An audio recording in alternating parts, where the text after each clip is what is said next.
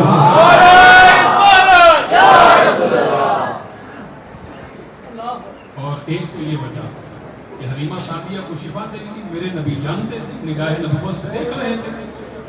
اور دوسری وجہ، دوسری حکمت کیا ہے کہ میرے نبی جانتے تھے، نگاہ نبوت سے دیکھ رہے تھے کہ یہ حلیمہ سعدیہ جو میری رضائی ماں بننے جا رہی ہے، اس کا ایک چھوٹا بچہ پہلے سے موجود ہے جو بائیں سائڈ سے اس کا دودھ پیتا ہے، اگرچہ میں نے اس کا حق مار لیا، میں تو دنیا کے اندر حقداروں کو ان کا حق دینے کے لیے آیا ہوں، من عدل ہی دنیا کے اندر عدل و انصاف کو قائم کرنے کے لیے آیا ہوں، اس لیے میرے نبی نے بائیں جانب سے دودھ کو قبول کیا۔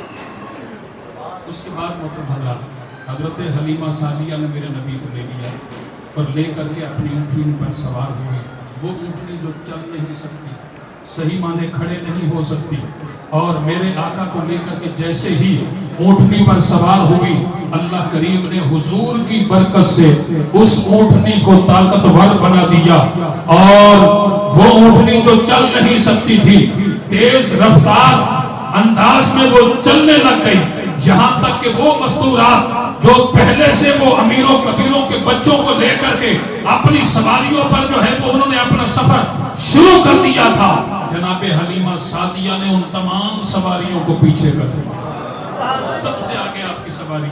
وہ مستورات کہتی ہیں حلیمہ کیا بات ہے، سواری بدل لی ہے؟ عرض کرتی ہیں سواری تو نہیں بدلی، واللہ اس سواری کا سوار بدل گیا ہے، اور سوار کے بدلنے کی وجہ سے یہ ساری برکتیں بہاریں نصیب ہوئی۔ گھر گئی سرکار، وہ اپنے گھر لے کر کے گئی تو جیسے ہی رات ہوتی، اندھیرا ہوتا، آپ کا گھر اس طرح روشنیوں سے چمکتا جیسے کہ آپ کے گھر میں اعلیٰ قسم کا چراغاں لگا ہوا ہے، جبکہ وہ چراغ کا دور تھا، ایک چراغ مشکل سے، وہ بھی ہر ایک کے گھر میں نہیں ہوتا تھا۔ مستورات آ گئی، کیونکہ قریہ بنو سعد یہ طائف سے تقریباً 50-60 کلومیٹر کے فاصلے پر جنگل کے اندر حضرت حلیمہ سعدیہ کا گھر تھا، وہ قریہ بنو سعد کی بستی کے اندر آپ رہتی تھی، وہ ساری مستورات آتی، حلیمہ کیا بات ہے، کتنے چراغ اپنے گھر پر لگا لیے، اتنا رات بھر آپ کا گھر چمکتا ہے، روشنی سے جگمگاتا ہے۔ عرض کرتی ہیں کہ میں نے چراغ کا اہتمام تو نہیں کیا، اللہ کا پر نور چراغ جب سے میرے گھر میں آیا ہے، اللہ نے ان کی برکت سے میرے گھر کو بھی روشن کر دیا۔ حدیث پاک میں ہے کہ پورے گاؤں کے اندر جب کوئی بیمار ہوتا اس کو حلیمہ سعدیہ کے گھر میں لایا جاتا، جناب سیدہ حلیمہ سعدیہ نبی پاک علیہ السلام کا ہاتھ مبارک پکڑ کر کے اس بیمار کے ساتھ مس کرتی، بس میرے نبی کا ہاتھ اس بیمار کے ساتھ لگنے کی دیر ہوتی، اللہ کریم ان کی تمام بیماریوں کو ختم فرما دیا۔ حضور سرور کائنات علیہ السلام آخری بات کا ہم میلاد کرتے ہیں، یاد رکھیں حضور ابھی دنیا میں جلوہ گر نہیں ہوئے تھے، اس سے پہلے بھی میرے آقا کا میلاد ہو رہا تھا. جیسا کہ امام بدر الدین عینی عمدۃ القاری شرح بخاری کے اندر ارشاد فرماتے ہیں، آپ نے یہ بات تو علماء سے سنی ہوگی کہ سرکار مکہ المکرمہ سے ہجرت کر کے جب مدینہ آئے تو سرکار کی اونٹنی، سرکار کی سواری صحابی رسول حضرت ابو ایوب انصاری کے گھر کے آگے آن کر کے خود بخود بیٹھ گئے. اس کی وجہ کیا ہے؟ اس کا پس منظر کیا ہے؟ وہ تاریخی پس منظر آپ کی سماعت کی نظر کرنے لگا ہوں. عمدۃ القاری شرح بخاری کے اندر امام بدر الدین عینی فرماتے ہیں کہ نبی کریم علیہ الصلوۃ والسلام مکہ المکرمہ سے ہجرت کر کے جب مدینہ طیبہ میں آئے، اور اس وقت مدینہ طیبہ کے اندر ہر غلام سرکار کی مہمان نوازی کے لیے تڑپ رہا تھا. ہر ایک کی یہ خواہش آرزو تھی کہ آقا کریم علیہ الصلوۃ والسلام کی مہمان نوازی کی سعادت مجھے مل جائے. فیصلے آگے خود بخود آن کر کے رک جائے گی، سرکار اسی گھر کے مہمان قرار پائیں گے. چنانچہ آقا کریم علیہ الصلوۃ والسلام کی جلوہ گری ہوئی اور سرکار کی سواری چلتے چلتے سرکار کی اونٹنی مبارک حضرت ابو ایوب انصاری کے گھر کے آگے آ کر کے بیٹھ گئے. اور جبار نامی ایک شخص جو کہ آگے بڑھ کر کے اونٹنی کو ایڑی مارتا ہے، یعنی اٹھانے کی کوشش کی. صحابی رسول حضرت ابو ایوب انصاری آگے بڑھتے ہیں اور کہتے ہیں کہ جبار، اگرچہ درمیان میں اسلام رکاوٹ نہ ہوتا، تیرا سر جسم سے جدا کر دیتا. یہ تو کیا حرکت کر رہا ہے؟ نبی پاک علیہ الصلوۃ والسلام کی سواری خود بخود رکی ہے اور تو اس سواری کو اٹھا کر کے اپنے گھر لے جانا چاہتا ہے. تو امام بدر الدین عینی رحمۃ اللہ علیہ نے عمدۃ القاری شرح بخاری کے اندر اس تاریخی پس منظر کو بیان کیا کہ گھر تو اور بھی بہت سارے تھے مدینے میں، حضور کی اونٹنی ابو ایوب انصاری کے گھر کے آگے کیوں بیٹھی؟ اس کی کیا وجہ ہے؟ چنانچہ یمن کا بادشاہ تبع اول 1000 سال پہلے، حضور کی ولادت سے 1000 سال پہلے، عمدۃ القاری شرح بخاری حوالہ سنیں، 1000 سال پہلے وہ مکہ المکرمہ میں حاضر ہوا. پھر مکہ المکرمہ سے اس نے یثرب کا سفر کیا، یثرب کے میدان میں آیا، یعنی مدینہ طیبہ، اس کا پرانا نام یثرب. جب یہاں آیا، اس تبع اول یمن کے بادشاہ کے ساتھ 400 علماء کرام کی جماعت تھی. کتنے علماء؟ 400 علماء جو کہ آسمانی علم کے بڑے ماہر، بڑے پارسا، متقی، پرہیزگار، صاحب تقوی.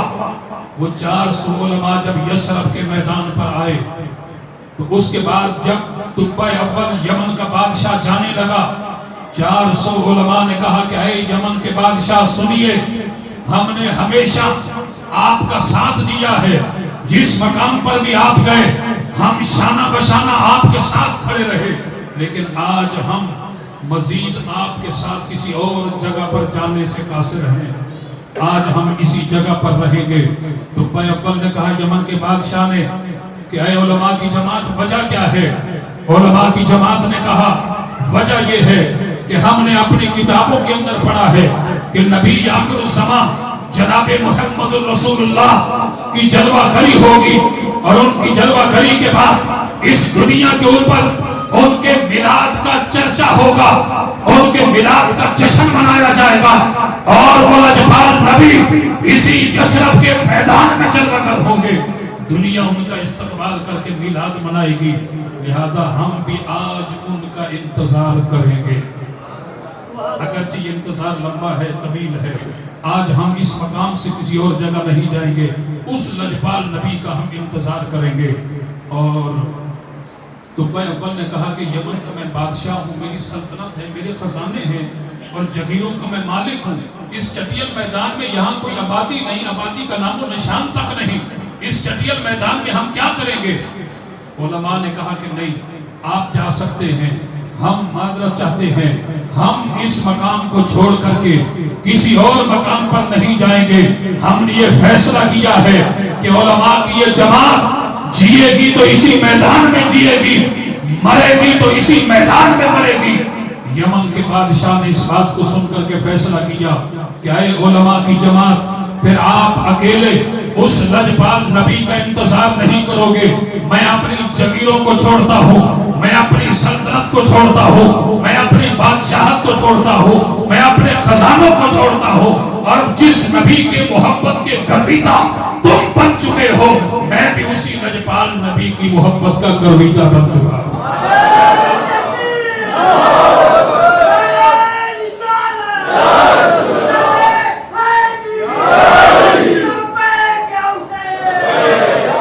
فرمایا کہ میں بھی اسی لجپال نبی کی محبت کا گرویدہ بن چکا ہوں, میں بھی تمہارے ساتھ انتظار کرتا ہوں. محترم حضرات, اگلی بات سنیے. یمن کے بادشاہ نے یمن سے اپنے خزانے منگوا لیے. وہ 400 علماء کرام جو بغیر شادی شدہ تھے, کسی نے بھی شادی نہیں کی تھی. 400 علماء کرام نے شادی نہیں کی. دبئی اول نے, یمن کے بادشاہ نے یسرب کے میدان کے اندر یہ آرڈر جاری کر دیا کہ ہر عالم دین کے لیے ایک ایک گھر تعمیر کیا جائے. 400 علماء کی جماعت کے لیے 400 گھروں کی تعمیر کر دی گئی. اور اس کے بعد یمن کے بادشاہ نے 400 عورتوں کو خرید کر کے آزاد کیا, اور 400 عورتوں کو خرید کر آزاد کر کے ان 400 علماء کی شادیاں کروا دی. مقصد یہ تھا کہ اس لجپال نبی کی جب جلوہ گری ہو تو اس لجپال نبی کا استقبال کرنے کے لیے یہاں لوگ بھی تو موجود ہو, آبادی بھی تو موجود ہو. جب وہ لجپال نبی یہاں آئے تو اس وقت طلع البدر علینا پڑھنے کے لیے مخلوق خدا بھی تو موجود ہو. اگرچہ ہم اکیلے اس نبی کا انتظار کرتے رہے, انتظار کرتے کرتے اگرچہ ہم مر جائیں, کم از کم ہماری نسل تو موجود ہو جو اس نبی کا استقبال کرے. یہ حضور کے میلاد میں سارا انتظام ہو رہا تھا. حضور کے میلاد میں گھر بنائے گئے, حضور کے میلاد میں 400 عورتوں کو خرید کر آزاد کیا گیا, حضور کے میلاد میں 400 علماء کی شادیاں کرائی گئی, حضور کے میلاد میں وہاں بستی آباد کی گئی, اور ایک گھر طبع اول نے 2 منزلہ محل بنوا دیا, اس لیے کہ اس محل کو اس شان سے بنا دیا جائے, اس خوبصورتی سے بنا دیا جائے کہ جب وہ لجپال نبی یہاں جلوہ گر ہوں تو ان کے لیے گھر پہلے سے موجود ہو. ایک محل حضور کے لیے بنا دیا. اس کے بعد طبع اول نے ایک خط تحریر کیا, یہ سوچ کر اگر میں مر گیا تو کم از کم یہ خط تو میری نشانی رہے گی, یہ خط تو میری گواہی پیش کرے گا. خط لکھا, اپنی محبت کا اظہار کیا کہ یا رسول اللہ, میں اس بات کی گواہی دیتا ہوں آپ اللہ کے برحق نبی ہیں. یا رسول اللہ, میں آج آپ کی محبت میں اس دنیا سے جا رہا ہوں, اور میں ساری زندگی اس مقام پر آپ کی محبت میں تڑپتا رہا, اور آج میرے جسم سے روح نکل رہی ہے, تو یا رسول اللہ آپ کی محبت اور آپ کے پیار میں نکل رہی ہے. یا رسول اللہ, میرا شمار کافروں میں نہ کرنا, قیامت کے روز میری لاج رکھ لینا. یہ خط کے اندر محبت کا اظہار کیا, خط کو بند کیا, سونے کی مہر لگا دی. ان 400 علماء کے اندر جو بڑے رئیس عالم دین تھے, خط ان کے حوالے کیا, اور ساتھ ہی وصیت کر دی کہ جب تیرے وصال کا وقت قریب آئے تو یہ خط آگے دے دے.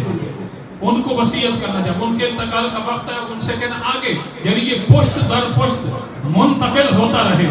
جب آقا کریم علیہ السلام آئے تو ان تک یہ خط پہنچ جائے. علامہ بدر الدین عینی لکھتے ہیں کہ پشت در پشت وہ خط منتقل ہوتا رہا, اور سرکار کے لیے جو محل بنایا گیا تھا پشت در پشت وہ محل بھی منتقل ہوتا گیا. آقا کریم علیہ السلام جب مکہ المکرمہ سے ہجرت کر کے مدینہ طیبہ میں جلوہ گر ہوئے, اس وقت یہ مکان صحابی رسول جناب ابو ایوب انصاری کے پاس تھا.